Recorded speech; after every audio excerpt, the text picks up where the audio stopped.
Okay, so I'm going to head out this afternoon and help one of my investor clients buy another rental property. And I thought I'd put together this video to share with you in case you're interested in possibly buying your first rental property, how you can go about doing it. Well, what you can do is if you have a current residence, let's say it's worth $1 million, typically the bank will give you an 80% loan to value in the form of a HELOC or a home equity line of credit. All right. So let's just say you had $1 million home and 80% of that would be $800,000. Now you have to deduct from that whatever you owe on your current mortgage. So, let's say, for example, you owe $500,000 on your current mortgage. So you take $800,000 minus $500,000 equals $300,000. So that is, generally speaking, what you should be able to pull out in equity from your home.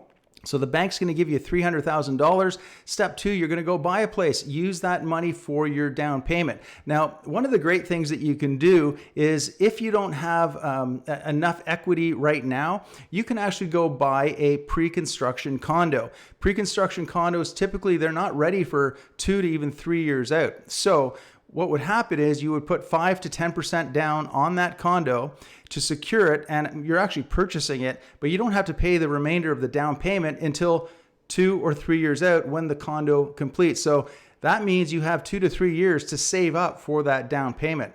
Now, once you actually get the condo, you rent it out, and the rent is going to cover your mortgage. If it doesn't cover your entire mortgage, because that's getting a little bit harder nowadays with prices going up so high, especially here in Surrey and Greater Vancouver, if the rent doesn't completely cover your mortgage, you might be out of pocket, servicing the unit, maybe $100, $200, even $300 a month.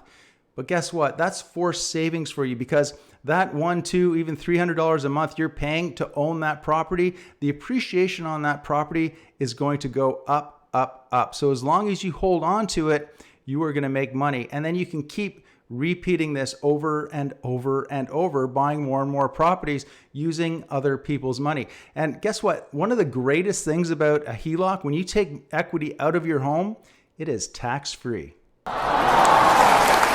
So if buying an investment property is something you might want to consider, give me a call. Let's have a chat and set up a plan. My number is 604-612-5164. We'll talk soon. Bye for now.